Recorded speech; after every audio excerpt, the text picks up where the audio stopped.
ドジャースのマックス・マンシー選手が米野球ファンの間で人気のトーク番組ファウルテリトリーにゲスト出演しました。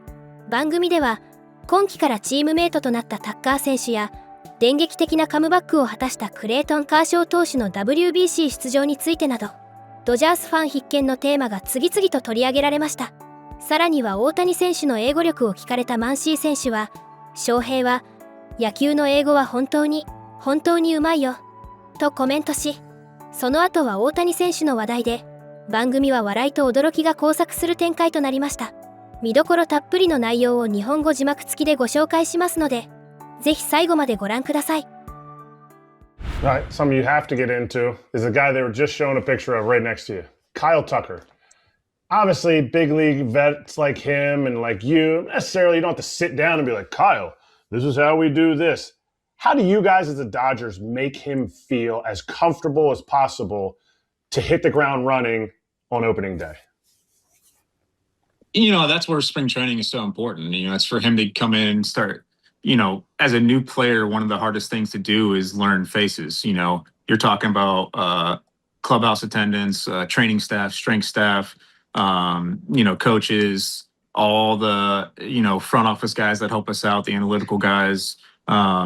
It's a lot of faces to learn. And so, the easiest way for him to get acclimated is to kind of just get to spring training and watch how we do things. Cause like you said, we're not going to have like a sit down meeting and be like, okay, this is how the organization runs. He's just going to see how that unfolds on its own. And, that's where we've always done a really good job in spring training with new guys is we just kind of go about our business and they immediately pick up on what we do within 2 or 3 days. And, everyone's just focused on us and focused on getting better each day. And what can we do each day to get better? There's one little thing we'll work on every single day, and that's what we're focused on the most. And it's all about winning a baseball game. And, that's always been our number one objective is just win the game that day. And, guys pick up on that pretty quick. Were you involved in the recruiting pitch for any of this? Did the Dodgers call you and say, hey, we need you to reach out to Edwin Diaz? He's a pretty good closer. We'd like to have him. Hey, Kyle Tucker's thinking about coming here. Max, reach out and make this guy feel comfortable. No, I wasn't involved in any of that. I don't know too many guys that were involved in that. I think those deals kind of just came together. Obviously, I'm not. You guys, Max, you guys are so good. You sell yourselves. You don't even have to. Remember when you guys were all meeting for dinners with Shohei, all secret dinners? Like, oh man, we got to have secret dinners with Shohei. And now people are like, forget that. I want to have dinner with Max Muncy, and please make them come to me now. No, I mean, obviously I'm not in the war room with the front office guys, but my understanding is those deals kind of just came together. I think those guys wanted to come here, they wanted to win, and obviously we gave them a lot of money, but that's one of the things that we've created here is people know about our culture, know about what our organization is about, and they want to come be a part of it. Are you a little mad that you guys signed Diaz because you got decent numbers against him, or are you fine now that you're not going to need to face him anymore? Oh yeah, I'd rather not face him. I don't care what my numbers are. It's not a guy that you want to face. Speaking of a guy that you don't ever have to face, and anybody has to face except for WBC guys, Kershaw. What do you think about him finally getting his chance to pitch in the WBC? Because from what we heard, it was insurance before that he wasn't able to participate, kind of like what's going on with Correa and Altuve right now. And what do you expect to see from Kershaw when he throws in the WBC? I'm super pumped for him. I know he really was bummed that he couldn't do it the last time. He really wanted to, but like you said, there was an insurance thing, and it just, for him, it wasn't worth that fight. So I'm excited to see him go out there and get to put on, the United States jersey. I think that's a cool moment for, any baseball player to be able to rep their country. And I don't know what to expect out of him. The only thing I can tell you is that he's going to compete. That's what he's always done. He goes out there and competes to the absolute best. And, the chances that he gets to pitch, I can promise you he's going to compete and he's going to be fiery out there. But, I don't know what to expect. I don't know, when the season ended, I don't know how much he's kept his arm in shape. I I would imagine when you make that decision to retire, you're pretty set on not throwing a baseball again. So I don't know where he'll be at, but it's going to be really fun to watch, and I'll be cheering him on for sure. All right.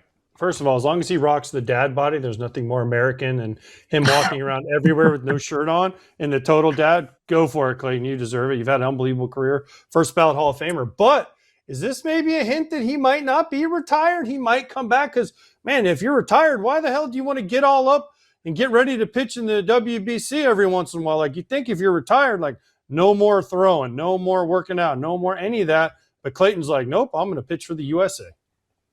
No, I think he's pretty set on being retired. His body has been through so much. His arm's been through so much. And, he had to fight through a lot of stuff last couple of years. And, he's won 3 World Series, back-to-back World Series now. And, I think he's pretty okay with where he's at. And, he's such a good dad at home. And I think he's ready to take that on full time that,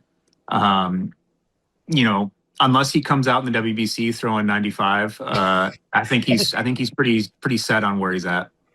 Your manager, Doc Roberts, said he would love to manage the 2028 Olympic team for Team USA. Do you want to see the big leaguers play in the Olympics? And do you think Doc would be a great manager, even though he'd have to go right up until the day before the Olympics started with you guys, and then bang right into Team USA? Well, first off, yes, he would be a great manager. He's elite at what he does. He's so good at knowing his players and knowing how they operate. And, if you had professional players in the Olympics, he's going to know every single one of them. So there wouldn't be that I got to get to know my players phase.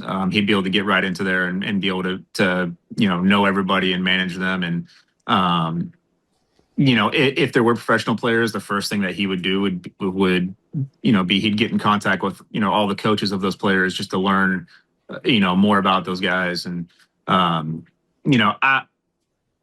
the thing with the professional players being in the Olympics is that would create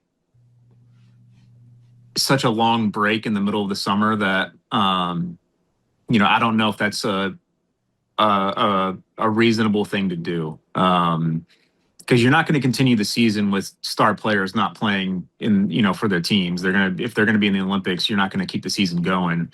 I don't know if I have a good answer to that. Just would I like to see it? Maybe, but at the same time, that's kind of what the WBC is for. It's almost like Olympic baseball, just not in the Olympics. The WBC is a really fun event that I really enjoy watching, and I think it's really cool, but to do it again in the Olympics, I don't know. We just talked about Roki Sasaki, and Dave Roberts came out and said, he needs a third pitch. Have you faced him in like live BP, and does he need a third pitch, a slider, a curveball or something? Because, fastball split coming out of that pen in the playoffs was pretty good. Yeah, I mean, being a starter and being out of the pen is, your pitch mix has to be a little bit different. If he's sitting 100 with the split, it's because the split is so unlike any other pitch that's out there. It's almost more like a fork ball. He threw a couple splits last year that had like 700, 800 RPM on it, which, that's getting close to knuckleball territory.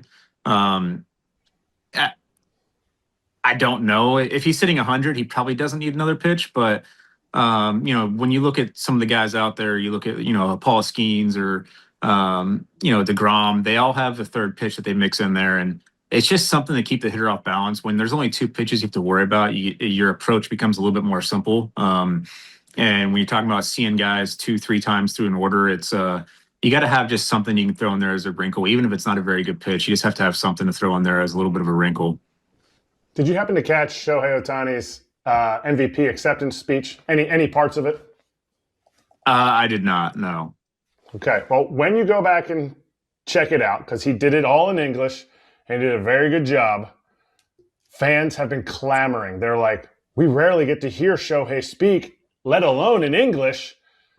How is his English, and what is the one thing that you guys get on him for when he's speaking English to you guys, and because you've said it multiple times, he's very comfortable. He usually speaks English. He rarely uses an interpreter in the clubhouse, and he didn't use an interpreter when he got his MVP award. Well, he can speak baseball very, very good. But speaking baseball and speaking just normally is two different things. And, in terms of like a speech, he obviously had time to practice that. He knew what he was going to say. That's a different story than if he's doing an interview with, where questions are coming at him that he doesn't know what's going to be said. In the clubhouse, he obviously speaks, good English. Cause like I said, he can speak baseball very, very well. It's always been cool to see him interact with teammates. Cause he really tries. He definitely really tries. He's not a guy that just says, "Oh, well, I don't know. I'm not going to try to learn." He really tries to learn what his teammates are saying, and he tries to interact. And that's always been a cool thing for me to see, is that he cares. He cares enough about his teammates that he wants to learn how to communicate with them. I need to ask you a question. Do you have a selfie with Shohei? No, I try not to bother him with that kind of stuff. I got one. I got one at the awards on the stage. Shohei. I was nervous as crap. John Franco, I don't know if you know John Franco, the old pitcher for the Mets legend, was sitting next to me, and Shohei was up on the stage at the awards. And John's like, "You think he'll take a picture?" And I was like, "I don't know. Let's go together. He won't say no to both of us, will he?" And so we just kind of ran up there real fast, and we got him real quick, John and I. Hey. And so now the next question is, if I bring a copy of that to spring training, will he sign it for me? Probably not. No, I mean, like I said, all my teammates, they get bugged so much with that kind of stuff that I've never tried to be one to ask them for anything. Listen, Max, it was a once in a lifetime shot, so I took the shot. Okay, just because. Yeah, there it is. There you go. Look, I mean, when are you going to get a picture with you and Shohei and tuxedo? I mean, that was my shot, so I took it. I took my shot. And you're dressed up nice. It's going to look good hanging up in the office, right?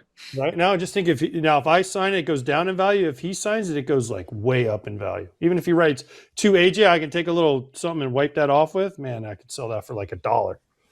Well, I wouldn't put that out there for him to hear. You're going to wipe off. First of all, I would never do any of that. So let's just understand. I would never do any of that. I just want people to know that. Max, who gets bothered the most? There are many famous teammates at this point. Who gets bothered the most for requests, photos, whatever else that pops up at the ballpark each day? Yeah, I mean, it shows probably the top, but it's tough to pick from all my teammates. I know Kershaw got bugged a lot last year because when it became known that it was his last year, the requests started flooding in. Guys wanted to make sure they try to get a jersey or a ball or just anything. So I know he got bogged down quite a bit towards the end of the year last year. But yeah, show's probably at the top. All right. I'm going to finish with, I got 2 fan questions on here. Hold on, Scott. Yes. One on this. It's nice when you're Max Muncy and you're a star. You've done a lot of special things, and you walk around and, hey, Shohei, hey, Mookie, hey, Freddie, hey, Will, hey, Yamamoto, hey, Roki, and then your Max is Max, can you go get Shohei? Yeah, exactly. You just kind of slide, like Kyle Tucker can just kind of, as good as Kyle Tucker is, he can just hide behind Shohei and Freddie and Mookie, and you guys just walk in and nobody even, Hey, Max, can you please get Shohei to sign my picture for me? I really don't mind that at all. I've been very comfortable with where I'm at, and I've been very comfortable with who I am. And at the end of the day, all of those guys being in here just gives us a better chance to win. And that's when I get to go home and look at the 3 World Series trophies I've got, and it's a good reminder every single day that it's it really takes a full team effort to win these things. And every single year, and last year was actually really cool. The World Series last year was obviously really cool to me just because it took every single guy on the roster to win that. If any one of those guys was missing, we don't win that World Series. Every single person on the roster played a big part in winning that World Series, whether it was a catch or a hit or a certain pitch or whatever. Every single guy contributed to the one last year. And so it's just, it's such a team effort that, I don't mind being in the shadows. It's fun. 最後までご覧いただきありがとうございました。今回の動画についてどういう感想を持たれましたか？ぜひコメント欄で意見や感想をお聞かせください。チャンネル登録やグッドボタンを押していただけると励みになります。それでは次回の動画でお会いしましょう。